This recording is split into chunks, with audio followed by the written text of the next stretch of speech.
up, everybody? How you doing? You can see I am walking the track hoe,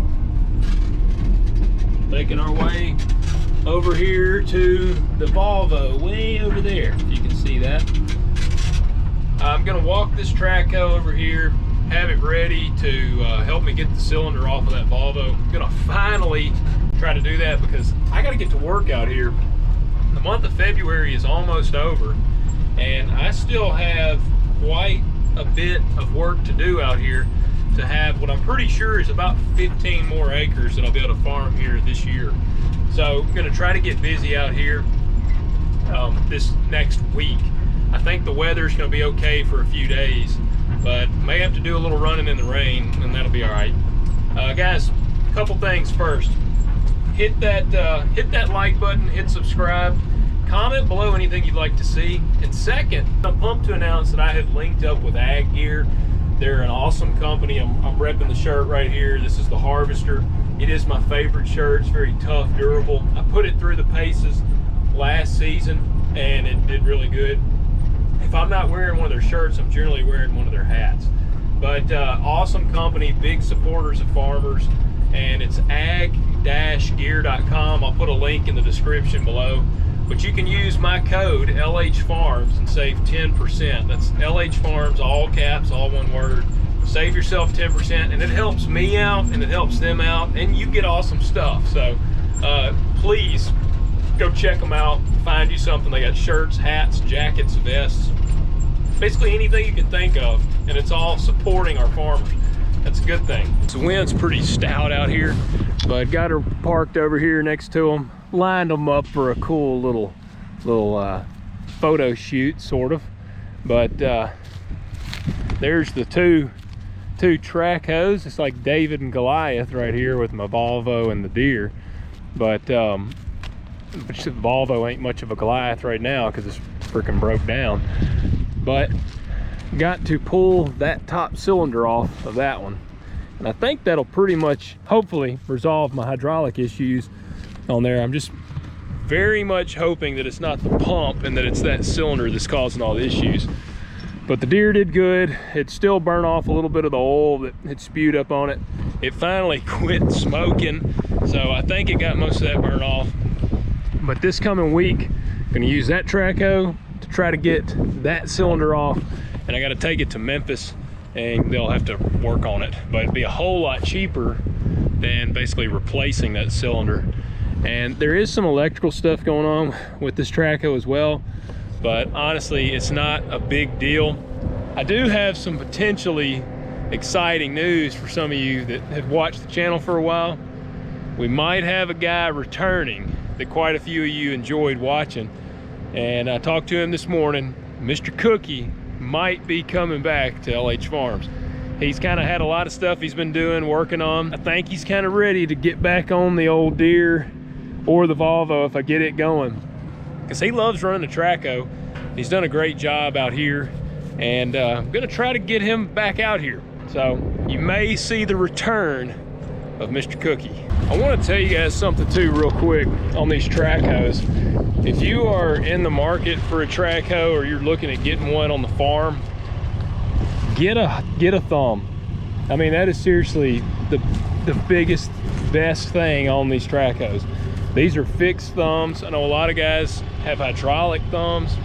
I mean, I know that'd be handy, but even just a fixed thumb for clearing, I mean, they are, I couldn't imagine doing it without the thumb. But that's just a fixed thumb. When I bought this track hoe, it did not have a thumb on it, so they had to put one on there. You can see they weld them on. She's welded on big time. But that thing is handy as you know how I rant and rave about you need a front end loader. You need a thumb on your track hoe. It makes all the difference in the world. Now again, if you're just digging holes, a thumb would probably get annoying. But again, those fixed ones, and see, you can adjust them. We run it up in the highest thing. Works great for clearing. Put a thumb on your track hoe. I couldn't help pulling in here. I was driving by, since I'm out in the Millington, Bolton neck of the woods here. And this is the farm that I worked last year. It was the best farm actually that I worked, as far as yield goes. The beans cut about 70 out here. It's 120 acres. It's got a little bit of a ridge there. It runs way back that way. And all this is, I've shown y'all before, but every bit of this is gonna be covered in solar panels. I hate, it like crushes me to drive by and look at it. Every time I drive by and there's not solar panels and stuff on it, it warms my heart, because I'm still holding out hope that somehow this is gonna fall through and they're not gonna cover this place in solar panels and just ruin it. My wife and I, actually, when we took our trip to Arkansas to pick up the mulch lifter, we passed, I don't even know how many acres. I'd say at least 500 acres, maybe more, of where they're installing solar panels. And it just looks terrible. I hate it. I mean, I absolutely hate it. Here's my problem with land and solar panels and development. I don't know what we do, but there's a part of me that thinks you ought to have a stipulation or soil tests and things, just like a ground has to perk for you to develop it for the sewer and the septic and all that. I think a ground, if it is a certain degree of fertility, I almost think it ought to not be suitable for development. This being a prime example. This ground out here is extremely fertile, high yielding, very productive agriculture land. If they're just hell bent on putting these solar panels out, then I think there ought to be stipulations where you got to do soil testing, and it has to be below a certain threshold of fertility. I don't know. All this ground, actually, you can see there's a big chunk of ground across that tree line, big chunks of ground all over here. I mean, this whole road, you're gonna drive down here, it will be over 1,000 acres solid of solar panels. Let's see, what's it say here? Public notice.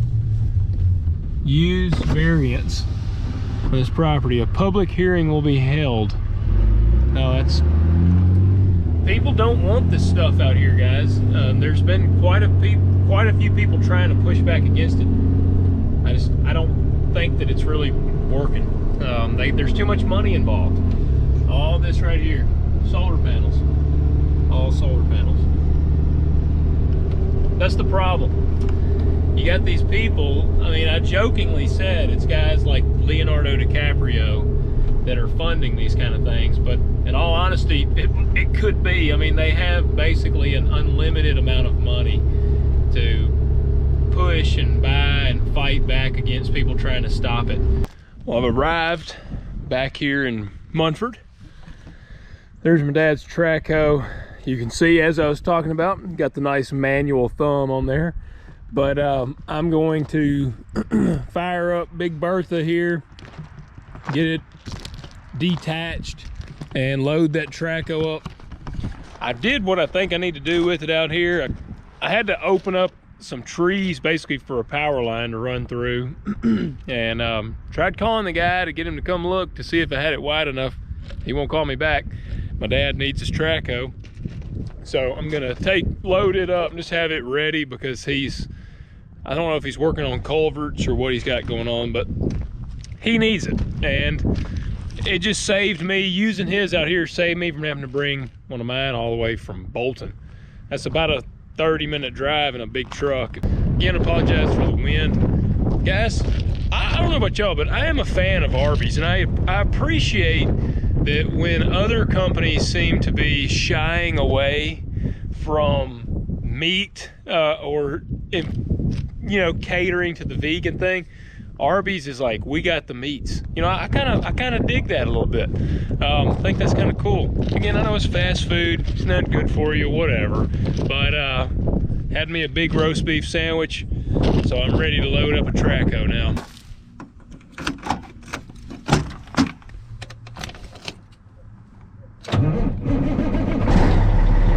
I'm not sure if I've shown y'all, but I put an extension on my shift lever here in the truck.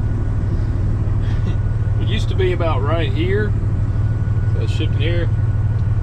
So I went the old like super trucker, as they call it. I like it a little taller, which some of them dudes run them like up here. I don't want it quite that high, but I did slap that on there. We about to move this thing.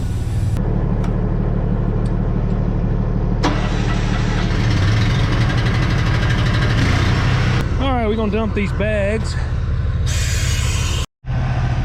There you go. She's sitting down.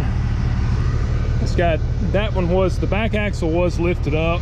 It just deflates all these airbags, lets her sit down. When I pull that, it's gonna detach the pin. I'll try to show you.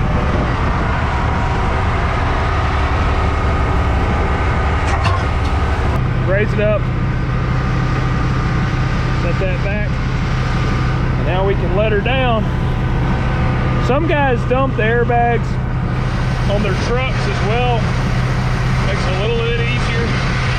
But if she lines up back here, I ain't gonna worry about it. Got these two big cylinders there, that's what lifts her up. Pop these out. You don't want to forget to unhook everything.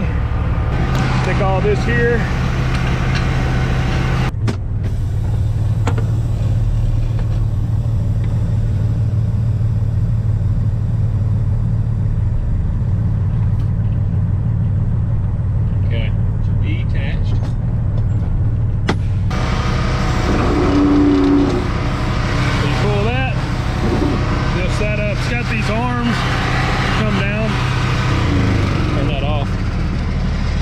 Got those arms, you can see them, they run on the frame of the truck right there. That's how you raise it up or down.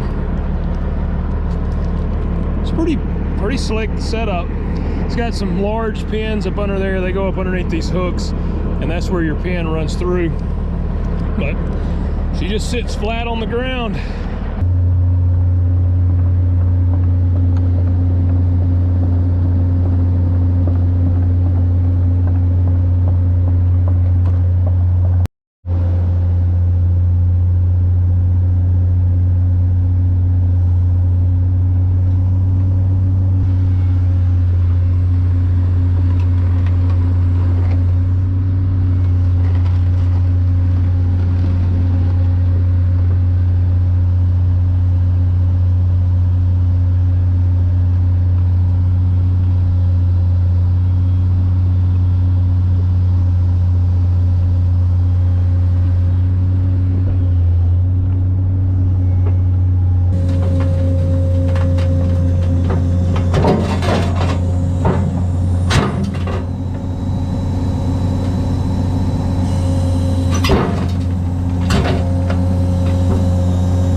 Okay, that's pretty good as far as being pretty square. And if you're just eyeballing it, I think that'll work. I gotta move some of my chains and stuff up here before I set the bucket down, because got my chains and boomers up there. But overall, I believe that'll work. May walk it this way a little more. I walk it on backwards so that the motors, the drive motors, are towards the back. I don't run outriggers, as you can see. I like to run a boomer, one on each. I pull from the outs or the inside out. I'll put one there, run it there on all four corners. I don't even know that I'll need it. Well, I will chain down the boom. I like to hook up to the trailer before I strap it all down, just because sometimes when you pick it up, thing's gonna flex a little bit under the weight. And I just have always pretty much been told, chain it down once you attach back to it.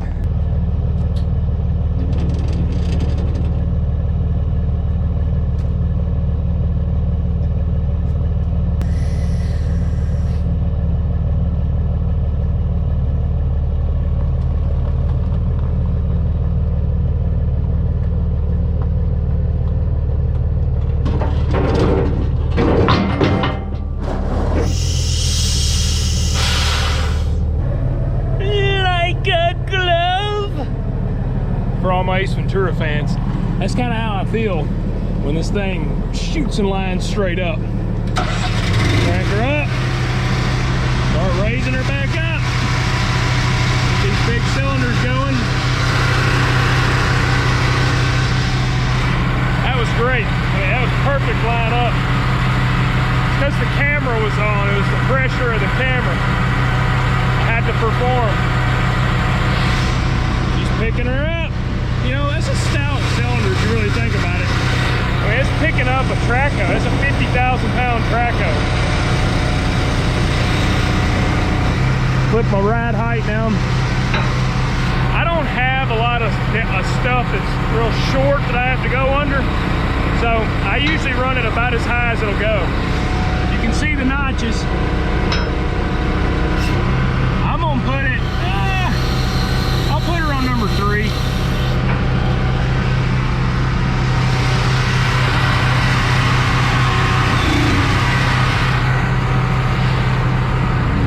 Okay, now I gotta hook up my air and set my pin, and then we gotta sweep off all these rocks and chain her butt down.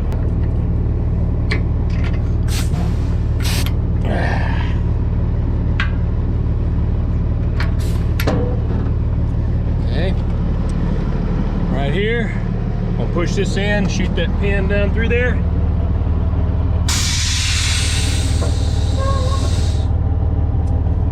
All right, she's in there. That's your big safety pin, goes through there. She's hooked.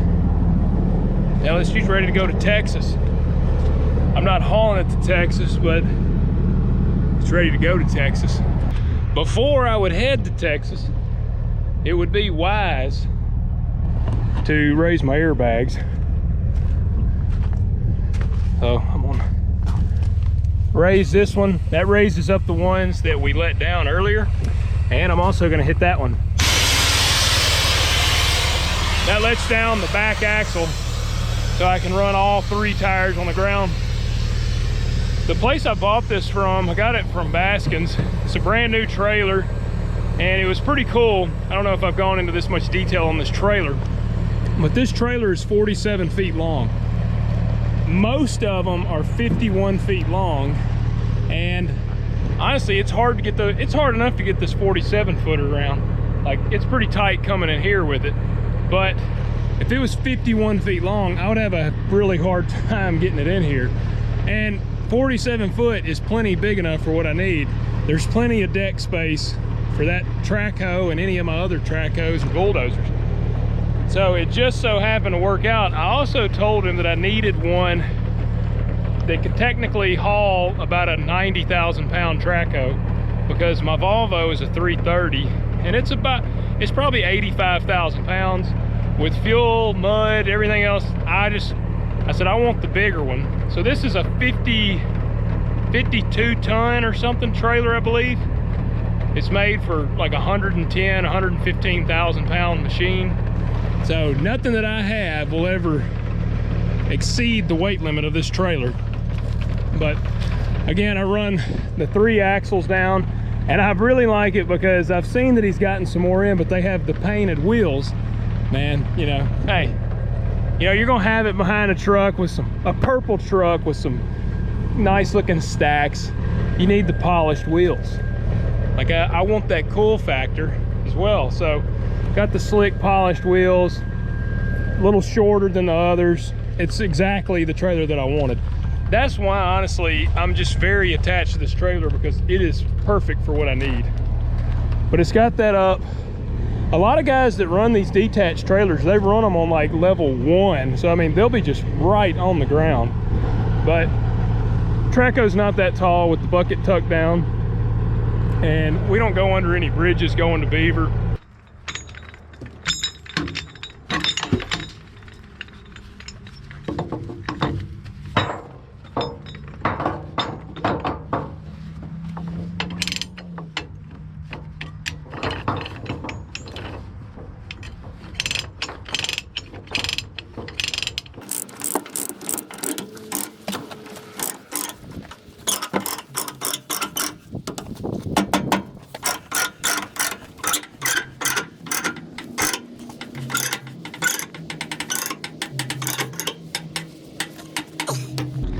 That's how I like to put them. Track's a little loose. See, it pulled the track over some, but I like to pull from the inside out, and I'll do that on all 4 sides.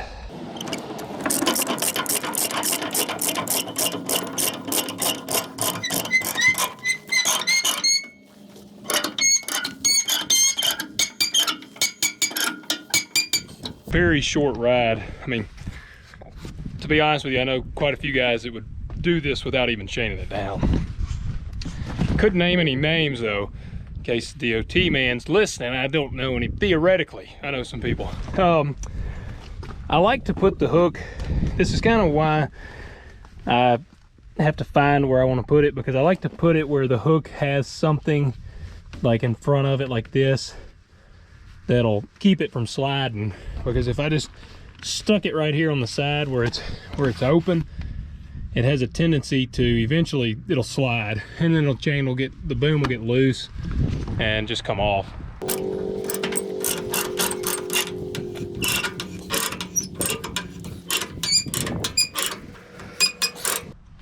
All right, it's boomed down. I got, like I said, boomer pulling on each side, front and back. Got them in there, one over there. Ran a chain across the boom. She's chained down. I'll clean the rocks off the trailer, cut my airbags down. Looks like she is ready to ride. Hey man, the thought of that sliding off the trailer will keep me up at night. Running this bigger stuff, I have 0 worries, and that's why I strap it down. Like I said, I have heard of guys not even strapping them down and moving them, and generally they have no issues. But my luck, I'd do that. I'd take a corner somewhere and the thing would just slide right off the trailer, and it's not particularly something I want to have to deal with. I'm gonna lock up the truck and just leave it here. I ain't gonna move it today. Tomorrow's Sunday, got church, eat lunch with the family, got a few things to do. Probably won't move it tomorrow. Most likely be Monday before this takes a road trip. I would mention real quick, somebody might be watching when I was setting the height and be wondering, well, if you got to worry about it possibly hitting something up high, why wouldn't you just always run it on the lowest setting? And there are guys that run these on the lowest setting. I mean, and they'll be really close to the road. I mean, some of them are just right off the road, but these trailers, they run so low to the road. I mean, that's on a 3 setting. You can see that's still, I mean, that's not very far off the road. I have one more height setting on there, and these detached trailers like this, they're the ones that you see the kind of crazy, honestly, horror stories and horror videos of the guys crossing railroad tracks and they get hung. And that trailer, the bottom of it will get basically high centered on the railroad tracks, and the truck can't pull it off, and then a train freaking smokes them.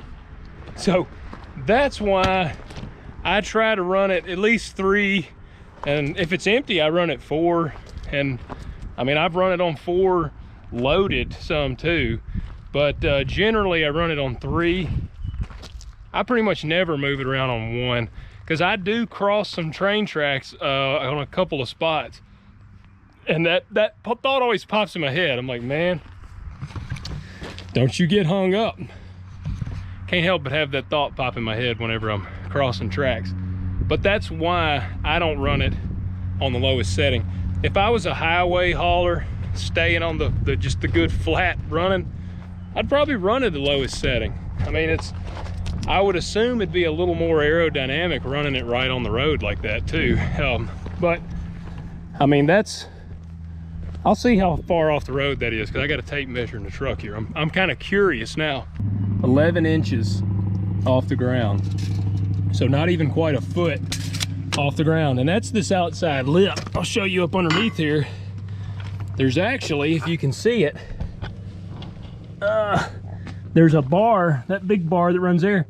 It's quite a bit lower than the rest. It's probably 6 inches, maybe 5 or 6 inches off the ground. So I mean, you got to realize, guys, we're running right off the ground, and you run it on 1 If you had it on the lowest setting, you'd probably be running it 3 inches off the ground. Yeah, that's close. These things will kind of flex too. I've seen guys hit little bumps and it just looks like they're just gonna scrape the ground, which I've had it scrape coming out of certain farms where it's kind of a lip come up out of there. I've had the bottom drag just slightly. So it will hit the road, but these are the trailers that guys get high centered on. And I don't particularly want that to happen to me. Guys, I'd love to hear y'all's comments. What y'all think? I think that looks pretty good on here. I think this truck, she just looks good doing some heavy equipment hauling. What do y'all think? Y'all like my rig here? You like the setup? I'd like to hear your thoughts. All right, guys, that's it. It's Saturday, it's 3:30, not late, but again, it's a Saturday. I'm gonna go hang out with the family now, figure out our dinner plans. Got done what I wanted to do, got the Deere track hoe moved, got this one loaded up, got it ready to go. Just odd end things today. But I do wanna add a couple of things before I finish. One, guys, I am cowboying up. Okay, I said I was nervous going in this year. There's just no time for that. I can't be that way. Sinclair, you commented on there. Man, I really appreciate your comment. It meant a lot to me. Sinclair's the dude that had reached out to me about some advice on financing and he's got him a tractor, he said. And his comment really kind of made me be like, dude, you got to man up. For myself, I got to man up. I was down in the dumps, a little pessimistic going into this year. But I'm not gonna be that way.